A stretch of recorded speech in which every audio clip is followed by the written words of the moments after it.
नमस्कार, आप सभी का स्वागत है TV7 भारत पर। मैं हूं आपके साथ अंकुर गोस्वामी। आप सभी का बहुत बहुत स्वागत करता हूं TV7 भारत के इस विशेष कार्यक्रम में। तो लेकिन आगे बढ़ने से पहले आपको याद दिला दूं कि आज अंतर्राष्ट्रीय योग दिवस है 21 जून, और इस दिन योगा को लेकर काफ़ी ज़्यादा महत्वपूर्ण बातें होती हैं और आज हम उसी की चर्चा करते हैं। कल्पना कीजिए एक ऐसी विधा जो ना केवल शरीर को स्वस्थ बनाए बल्कि मन को शांत करे, विचारों को सकारात्मक बनाए और जीवन को संतुलित करने की शक्ति दे। एक ऐसी परंपरा जो हजारों वर्षों पहले भारत की पवित्र धरती पर जन्मी और आज पूरी दुनिया के करोड़ों लोगों के जीवन का हिस्सा बन चुकी है। ये परंपरा है योग। आज जब हम 12वें अंतर्राष्ट्रीय योग दिवस का उत्सव मना रहे हैं, तब ये सिर्फ एक दिवस नहीं है बल्कि भारत की उस महान सांस्कृतिक विरासत का उत्सव है जिसने पूरी मानवता को स्वस्थ और सुखी जीवन जीने का मार्ग दिखाया है। आज 21 जून है, पूरी दुनिया अंतर्राष्ट्रीय योग दिवस मना रही है। भारत से लेकर अमेरिका तक, जापान से लेकर फ्रांस तक, ऑस्ट्रेलिया से लेकर अफ्रीका तक करोड़ों लोग एक साथ योग कर रहे हैं। पार्क में, स्कूल में, समुद्र किनारे, पहाड़ों पर, सेना के कैंप में, कार्यालय में और घरों के आंगन में लोग योग के माध्यम से स्वास्थ्य, संतुलन और शांति का संदेश देते हैं।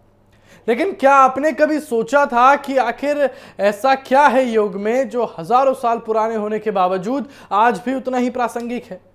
क्या वजह है कि भारत की इस प्राचीन परंपरा ने पूरी दुनिया को प्रभावित किया, और क्यों आज के आधुनिक, तेज और तनावपूर्ण जीवन में योग की जरूरत पहले से कहीं ज्यादा महसूस की जा रही है? आज की इस विशेष प्रस्तुति में हम जानेंगे कि योग की अद्भुत यात्रा क्या थी। एक ऐसी यात्रा जो भारत की धरती से शुरू हुई, सदियों पहले दुनिया के अलग अलग देशों तक पहुंची और आज पूरी मानवता के लिए उम्मीद, स्वास्थ्य और सकारात्मकता का प्रतीक बन चुकी है। योग केवल कुछ आसनों का काम नहीं है। योग केवल व्यायाम नहीं है।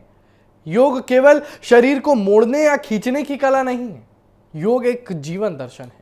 योग स्वयं को समझने की प्रक्रिया है और योग शरीर, मन और आत्मा के बीच संतुलन स्थापित करने का माध्यम है।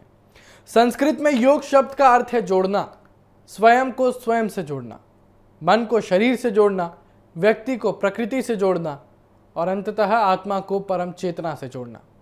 योग की जड़ें भारत की हजारों वर्ष पुरानी सभ्यता में मिलती हैं। इतिहासकारों के अनुसार सिंधु घाटी सभ्यता से जुड़े कई अवशेषों में ध्यान और योग जैसी मुद्राओं के संकेत दिखाई देते हैं। वेदों, उपनिषदों, महाभारत और भगवत गीता में योग का विस्तृत वर्णन मिला है। बाद में महर्षि पतंजलि ने योग सूत्रों के माध्यम से योग को व्यवस्थित स्वरूप प्रदान किया। जब दुनिया के अधिकांश हिस्से आधुनिक सभ्यता की शुरुआत कर रहे थे, तब भारत में ऋषि मुनि योग के माध्यम से शरीर और मन के रहस्यों को समझने का प्रयास कर रहे थे। उन्होंने महसूस किया कि मनुष्य की सबसे बड़ी शक्ति उसके भीतर छिपी होती है, और यदि मन शांत हो, विचार सकारात्मक हो और शरीर स्वस्थ हो तो जीवन की अधिकांश चुनौतियों का सामना किया जा सकता है। यही ज्ञान पीढ़ी दर पीढ़ी आगे बढ़ता गया। आश्रमों में, गुरुकुलों में और आध्यात्मिक परंपराओं में योग का अध्ययन और अभ्यास जारी रहा। समय के साथ भारत का संपर्क दुनिया के अन्य देशों से बढ़ने लगा। व्यापारी, विद्वान, संत, यात्री सब भारत से बाहर जाने लगे। उनके साथ भारत की संस्कृति, दर्शन और योग का ज्ञान भी सीमाओं को पार करने लगा। बौद्ध भिक्षुओं ने एशिया के अनेक देशों में भारतीय आध्यात्मिक परंपराओं को पहुंचाया। चीन, तिब्बत, नेपाल, श्रीलंका, जापान और दक्षिण पूर्व एशिया के कई हिस्सों में भारतीय चिंतन का प्रभाव दिखाई देने लगा। यद्यपि योग का स्वरूप अलग अलग क्षेत्रों में अलग रहा, लेकिन आत्म अनुशासन, ध्यान और मानसिक संतुलन की मूल भावना लगातार फैलती रही। सदियां बीतती गई, दुनिया बदलती गई, लेकिन योग की लौ बुझी नहीं। 19वीं और 20वीं सदी में भारत के कई महान संतों और विचारकों ने योग को वैश्विक मंच पर नई पहचान दिलाई। स्वामी विवेकानंद ने पश्चिमी देशों में भारतीय दर्शन का परिचय कराया। परमहंस योगानंद ने योग और ध्यान को लाखों लोगों तक पहुंचाया। अनेक योगाचार्यों ने यूरोप और अमेरिका में जाकर योग सिखाया और धीरे धीरे दुनिया को एहसास हुआ कि योग केवल एक आध्यात्मिक साधना नहीं है बल्कि स्वस्थ जीवन जीने का एक प्रभावी माध्यम भी है। और आज दुनिया भर के विश्वविद्यालय योग पर शोध कर रहे हैं। वैज्ञानिक योग के प्रभावों का अध्ययन कर रहे हैं। स्वास्थ्य विशेषज्ञ योग को बेहतर जीवन शैली का महत्वपूर्ण हिस्सा मानते हैं। अस्पतालों, स्कूलों और कॉरपोरेट संस्थानों में योग को अपनाया जा रहा है, लेकिन सवाल यह है कि हजारों साल पुराना योग आज भी इतना महत्वपूर्ण क्यों है? इसका जवाब है आधुनिक जीवन की चुनौतियों में छिपा हुआ सच। आज इंसान के पास पहले से अधिक सुविधाएं हैं, तकनीक है, इंटरनेट है, स्मार्टफोन है, एआई है, लेकिन इसके बावजूद तनाव बढ़ रहा है, चिंता बढ़ रही है, अवसाद बढ़ रहा है, नींद की समस्याएं बढ़ रही हैं, जीवन शैली से जुड़ी बीमारियां तेजी से बढ़ती जा रही हैं। लोग भाग रहे हैं लेकिन पता नहीं किस दिशा में। लोग व्यस्त हैं लेकिन भीतर से खाली महसूस करते हैं। लोग जुड़े हुए तो हैं लेकिन अकेलापन बढ़ रहा है। सुबह मोबाइल से शुरुआत होती है और रात मोबाइल पर खत्म होती है। लगातार स्क्रीन देखने से आंखों पर असर पड़ता है, शारीरिक गतिविधियां कम हो रही हैं, मानसिक दबाव बढ़ रहा है। ऐसे समय में योग एक समाधान के रूप में सामने आता है। योग हमें धीमा होना सिखाता है, योग हमें वर्तमान में जीना सिखाता है, योग हमें अपने भीतर झांकना सिखाता है। जब कोई व्यक्ति नियमित योग करता है तो सबसे पहले उसके शरीर में सकारात्मक बदलाव दिखाई देने लगती है। शरीर अधिक लचीला बनता है, मांसपेशियां मजबूत होती है, संतुलन बेहतर होता है, सांस लेने की क्षमता बढ़ती है, रक्त संचार सुधरता है, ऊर्जा का स्तर बढ़ता है। लेकिन योग का प्रभाव केवल शरीर तक सीमित नहीं रहता, योग मन को भी मजबूत बनाता है। और आज दुनिया भर में मानसिक स्वास्थ्य एक बड़ी चुनौती है। करोड़ों लोग तनाव, चिंता और अवसाद जैसी समस्याओं से जूझ रहे हैं।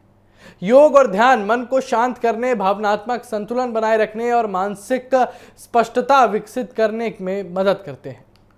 कुछ मिनटों का प्राणायाम भी व्यक्ति के भीतर सकारात्मक ऊर्जा का संचार कर सकता है। कुछ मिनटों का ध्यान मन की बेचैनी को कम कर सकता है। नियमित योग अभ्यास जो है वो आत्मविश्वास बढ़ाने में मदद कर सकता है। और यही कारण है कि आज डॉक्टर, मनोवैज्ञानिक और स्वास्थ्य विशेषज्ञ भी योग की सलाह देते हैं।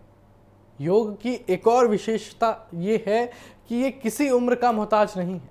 बच्चा हो या बुजुर्ग, महिला हो या पुरुष, विद्यार्थी हो या नौकरी पेशा व्यक्ति, हर कोई अपनी क्षमता के अनुसार योग कर सकता है। एक विद्यार्थी के लिए योग एकाग्रता बढ़ा सकता है, एक कर्मचारी के लिए तनाव कम कर सकता है, एक खिलाड़ी के लिए प्रदर्शन बेहतर बना सकता है, एक बुजुर्ग के लिए संतुलन और गतिशीलता बनाए रखने में मदद कर सकता है। और यही कारण है कि आज योग को केवल स्वास्थ्य अभ्यास नहीं बल्कि जीवन शैली का हिस्सा माना जा रहा है। योग का सबसे बड़ा संदेश है रोकथाम। जब बीमारी आ जाती है तब उपचार की आवश्यकता पड़ती है, लेकिन योग हमें बीमारी आने से पहले ही शरीर और मन को मजबूत बनाने की प्रेरणा देता है। और यदि हम प्रतिदिन कुछ मिनट योग को दें तो हम अपने स्वास्थ्य को लंबे समय तक सकारात्मक बदलाव देख सकते हैं। आज दुनिया भर में हृदय रोग, मधुमेह, मोटापा, उच्च रक्तचाप जैसी जीवन शैली संबंधी बीमारियां बढ़ रही हैं। स्वास्थ्य विशेषज्ञ ये भी मानते हैं कि नियमित शारीरिक गतिविधि और संतुलित जीवन शैली इन समस्याओं को नियंत्रित करने में महत्वपूर्ण भूमिका निभा सकती है। योग इस दिशा में एक प्रभावी साधन है। योग हमें केवल स्वस्थ नहीं बनाता बल्कि अनुशासन भी सिखाता है। ये हमें धैर्य सिखाता है, ये हमें संतुलन सिखाता है और ये हमें स्वयं के प्रति जिम्मेदार बनाता है। और शायद यही कारण है कि योग आज केवल एक अभ्यास नहीं बल्कि एक वैश्विक आंदोलन बन चुका है। 2014 में भारत ने संयुक्त राष्ट्र में अंतर्राष्ट्रीय योग दिवस का प्रस्ताव रखा। दुनिया ने इस प्रस्ताव का भूतपूर्व समर्थन किया। रिकॉर्ड संख्या में देशों ने इस पहल का समर्थन किया और 21 जून को अंतर्राष्ट्रीय योग दिवस घोषित किया गया। इसके बाद हर वर्ष योग दिवस का आयोजन और भी भव्य हो जाता है। आज योग दिवस केवल भारत का कार्यक्रम नहीं है, यह पूरी मानवता का उत्सव है।